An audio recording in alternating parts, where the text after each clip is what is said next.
In the coming 48 hours, a sacred and monumental gateway for this entire year cracks open and then seals shut. And the vast majority of souls will drift through it, utterly oblivious to the monumental power they have just forfeited. What unfolded on the 3rd of March was no common full moon. It was a total lunar eclipse at 12 degrees of Virgo, the final, shattering eclipse of its kind that the heavens will grant us for nearly 3 years. For 58 breathless minutes, our Earth consumed the moon entirely, painting it the chilling color of ancient, dried blood. And in that sacred hour, the cosmos reached into the marrow of your being and wrenched something free. You felt it, a phantom weight pressing behind your breastbone, the jolt that tore you from sleep at 3 a.m., the sudden ghostly image of a face you haven't summoned in an eternity. But here is the truth that almost no one will dare to speak. The eclipse itself was merely the overture. The true, cataclysmic shift is happening now on the 4th and 5th of March. These 48 hours form a volatile corridor, a shimmering passage between the self you have always known and the being you are destined to become. And within this passage, certain actions are forbidden.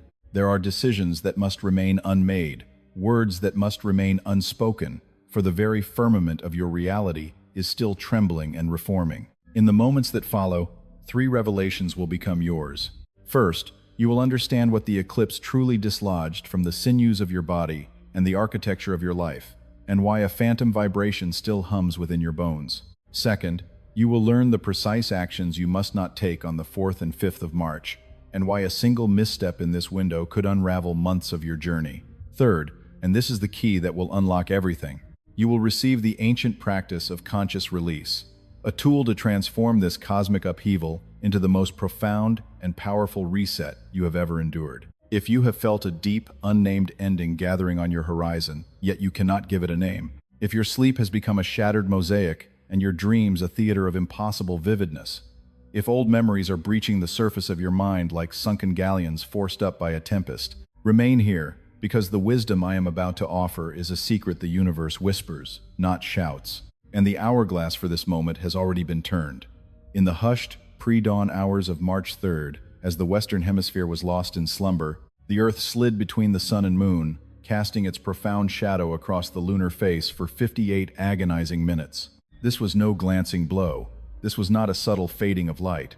The moon vanished, consumed by the umbra, the absolute heart of Earth's shadow, only to re-emerge, reborn, and stained the color of burnt copper. A total lunar eclipse at 12 degrees and 54 minutes of Virgo, poised directly upon the moon's south node, the very point in the heavens the ancients called the dragon's tail. This is the point of cosmic surrender, the point of sacred severance.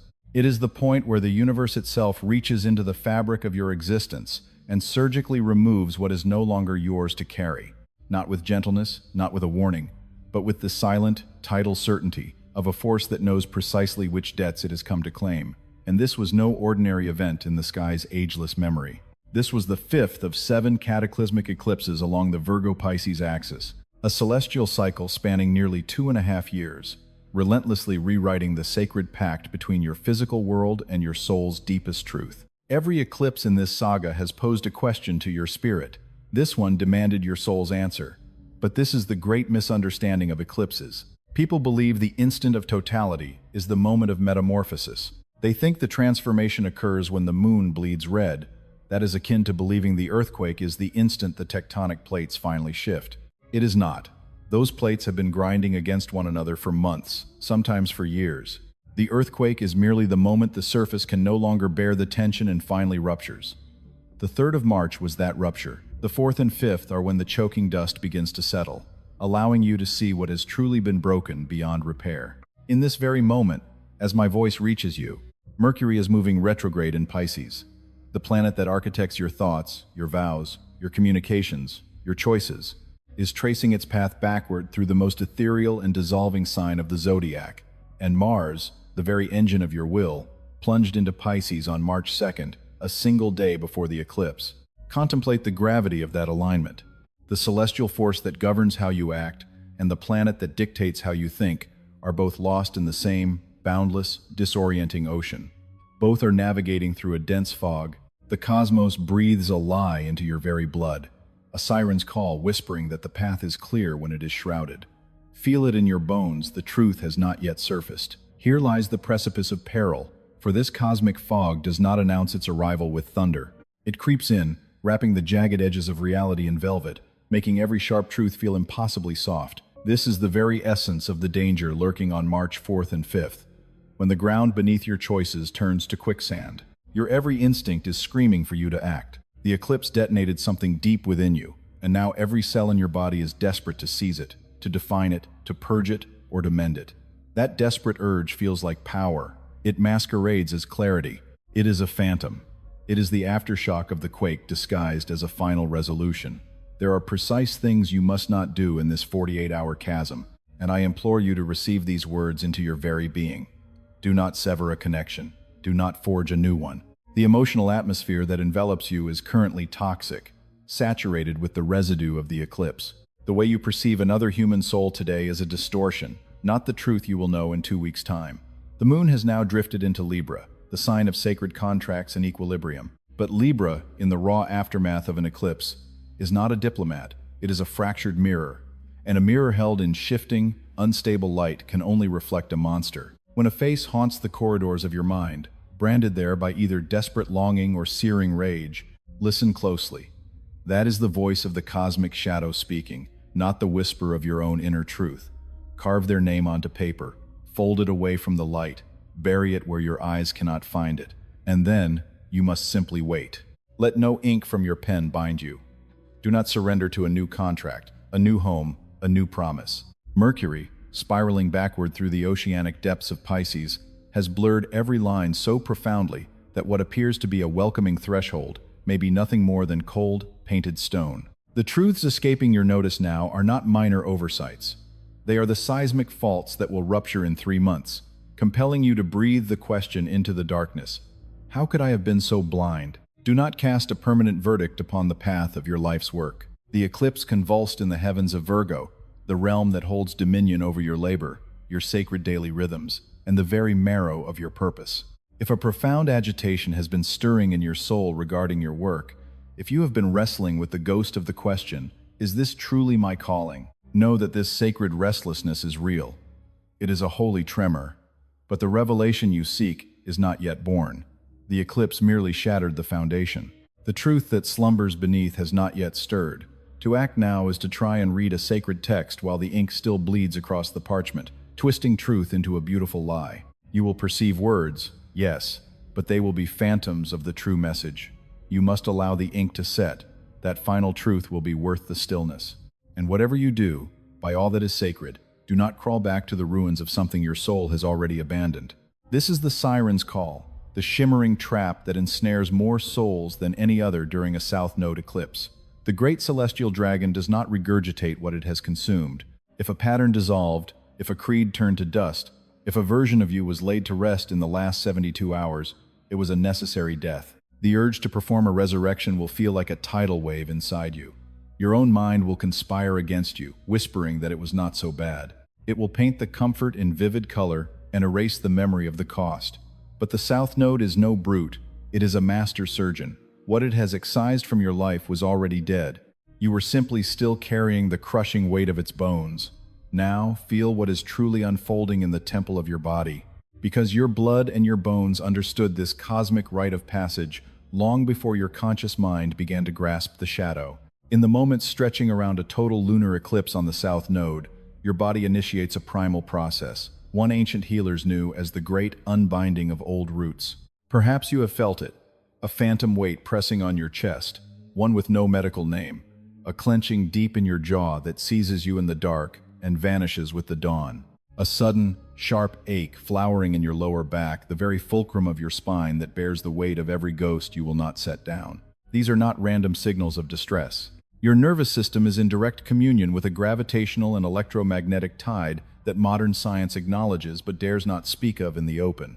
As the moon was devoured by Earth's shadow, the electromagnetic current flowing between our world and its satellite shifted, a sacred warp that occurs only in the heart of a total eclipse. And your body, a vessel composed primarily of sacred water, a body governed by the very same cosmic tides that command the oceans, felt the pull not as a metaphor, but as a physical, undeniable command. The fluid that governs your equilibrium shifted.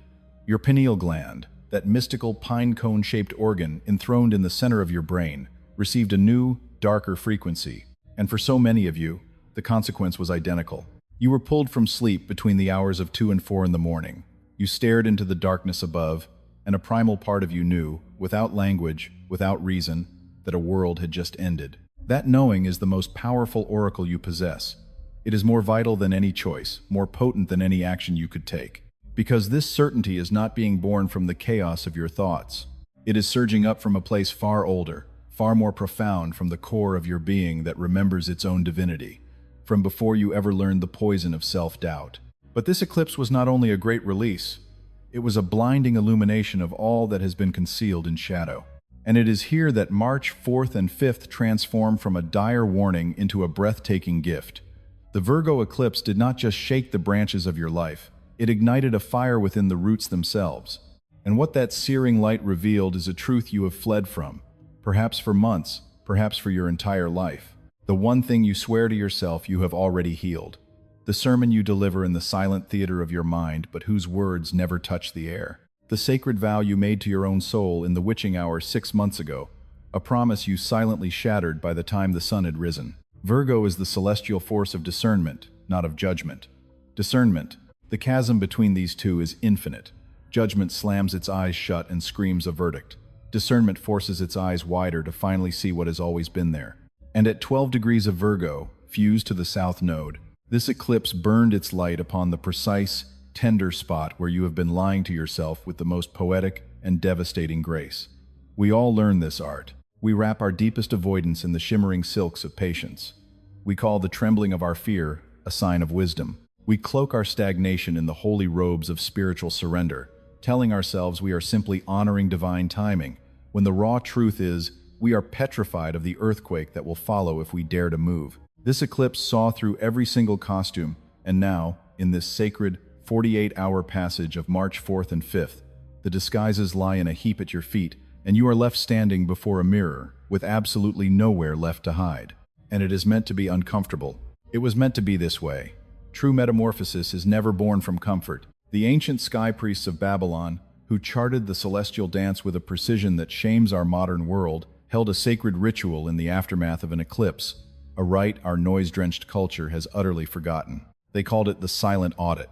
For 2 full days after the moon was devoured and reborn, the clergy would retreat into an absolute, profound stillness. No edicts were carved into stone. No armies marched to the drumbeat of war. No sacred unions were forged, not from a fear of the heavens, but from a deep, resonant understanding that our frantic world has lost. The hours that follow an eclipse are when the universe whispers its deepest truths, but a whisper cannot be heard in a storm, and they knew that stillness was not an absence of power. It was the sacred vessel into which true power is poured. This is your silent audit. These 48 hours are not a surrender to weakness. They are a tactical pause commanded by the wisdom in your bones, the instinct to listen before you leap. So the cosmos now asks you, what must you release? Not as a vague idea, not as a concept for the mind. What, specifically, in the very marrow of your daily life, must you let die? For those of you whose souls are stamped with the potent energy of Virgo, whether it is your sun, your ascendant, or your moon, the eclipse struck the very core of your identity. The mask that just shattered was not for others. It was the one you held up for yourself. That relentless inner tyrant whispering that you must achieve perfection to be worthy.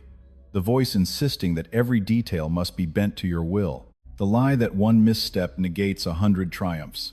That voice took a direct cosmic blow on March 3rd, and at this moment it is scrambling to reform itself from the dust. Do not offer it your hand. Let it lie broken on the floor.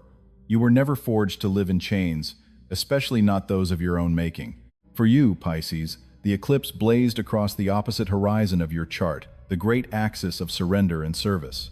You have been a river pouring yourself into others, so much so that you have forgotten the feeling of your own sacred thirst.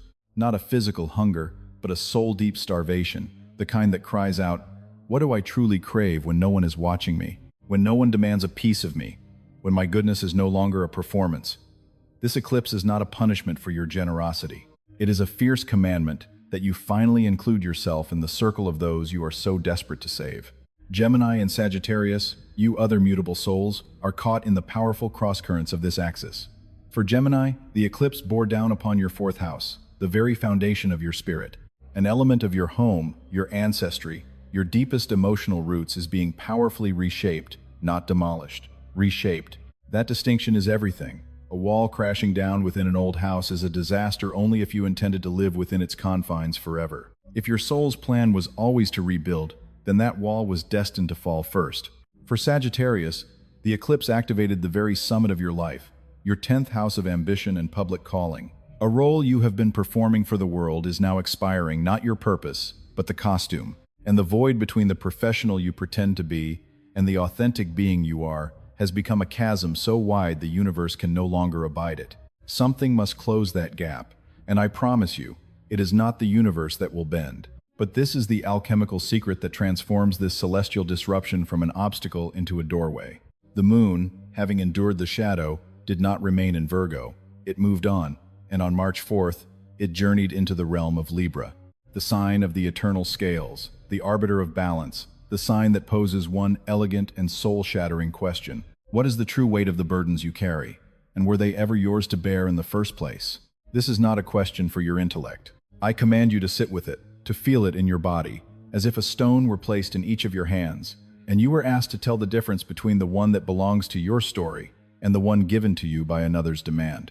Because so many of you are collapsing under the grief of others, suffocated by ambitions that are not your own, and shackled by a guilt that was placed upon your shoulders before you even knew the word. The Libra moon on March 4th is the cosmic fulcrum, giving you the clarity to weigh each stone and the divine authority to choose which ones to finally put down. And the moon's work is not done. By March 5th, it enters a tense square with Jupiter in Cancer, the planet of radical expansion sitting in the sign of our ancestral ocean of feeling. This is not a gentle angle. It is designed to stretch you to your limits.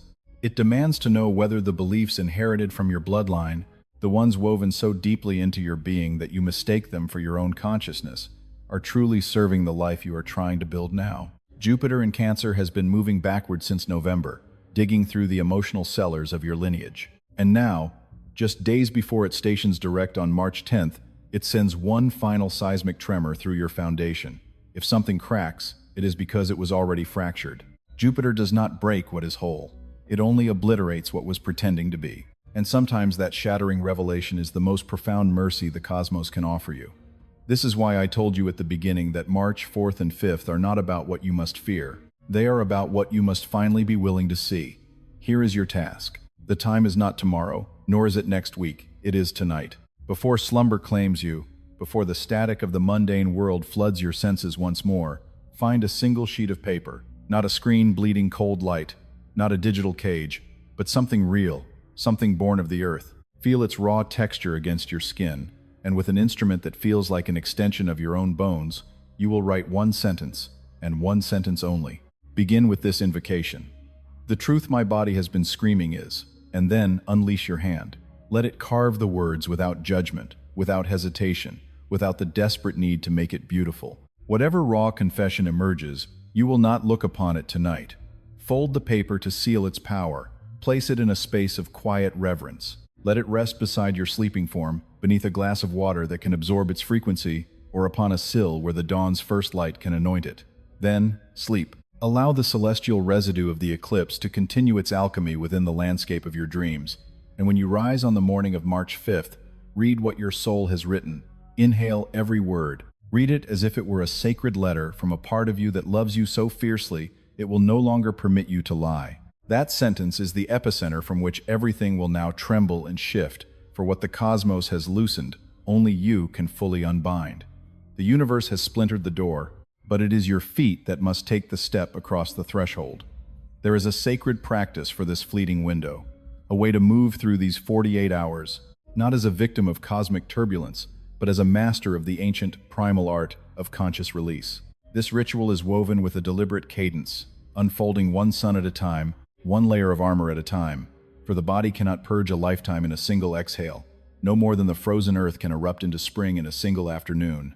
On the eve of March 5th, when the final echo of this eclipse has vibrated through your sternum and settled into the hollows between your ribs, you will perceive something you believed was long extinct within you. It is not the fever of excitement, nor the cool balm of relief. It is something far more ancient, a stillness that demands no sound, A silence that is not empty, but profoundly, resonantly full. This is the foundation that remains when you finally drop the mountains that were never yours to carry. This is the hum of a life stripped down to its true, sacred architecture. Without ornament, without disguise, just the raw, breathing bedrock of who you have always been. Most will surge through these 48 hours, utterly oblivious. They will seek solace in their devices. They will make choices born of a terror that wears the mask of urgency. They will stoop to retrieve the very stones the eclipse begged them to set down, sliding them back into their pockets because the crushing weight has become so familiar it feels like home. Refuse to be among them. Your presence here is no coincidence. A primal intelligence inside you recognized this signal long before your mind could assign it a name. The eclipse posed a single question, whispered directly into your soul. Not what do you desire, not where are you headed, but what weight are you finally willing to set down? That question will now become the resonant drumbeat for the balance of this year. It will graze your skin in your most unguarded moments, when the world has fallen quiet enough for your own truth to speak without contest. And the answer you give, not with your lips, but with your life, will dictate which timeline you are walking by the time December arrives. Burn this into your awareness. The most suffocating chains are never forged by another's hand. They are the ones you refuse to unfasten, having long forgotten they are not a part of your own body. If a current moved through you as you listened, give it voice where others can feel its warmth. Do this not for yourself, but for the stranger who will wander here tonight, and in the echo of your courage, find the very permission they need to finally let go. If a specific person materialized in your mind's eye, someone collapsing under a burden they cannot even name, you must share this transmission. It may be the only true mirror they are offered this week. Remain connected to this frequency, for in the days to come, we will descend into the deep integration this event has catalyzed. What will be shared about the coming gateway will fundamentally reshape your journey through this month. Every message of this magnitude is born from countless hours of deep listening and focused energy. And your act of receiving, sharing, and amplifying this signal is what sustains the lifeblood of this work. The universe has spoken. What happens now is your response to command.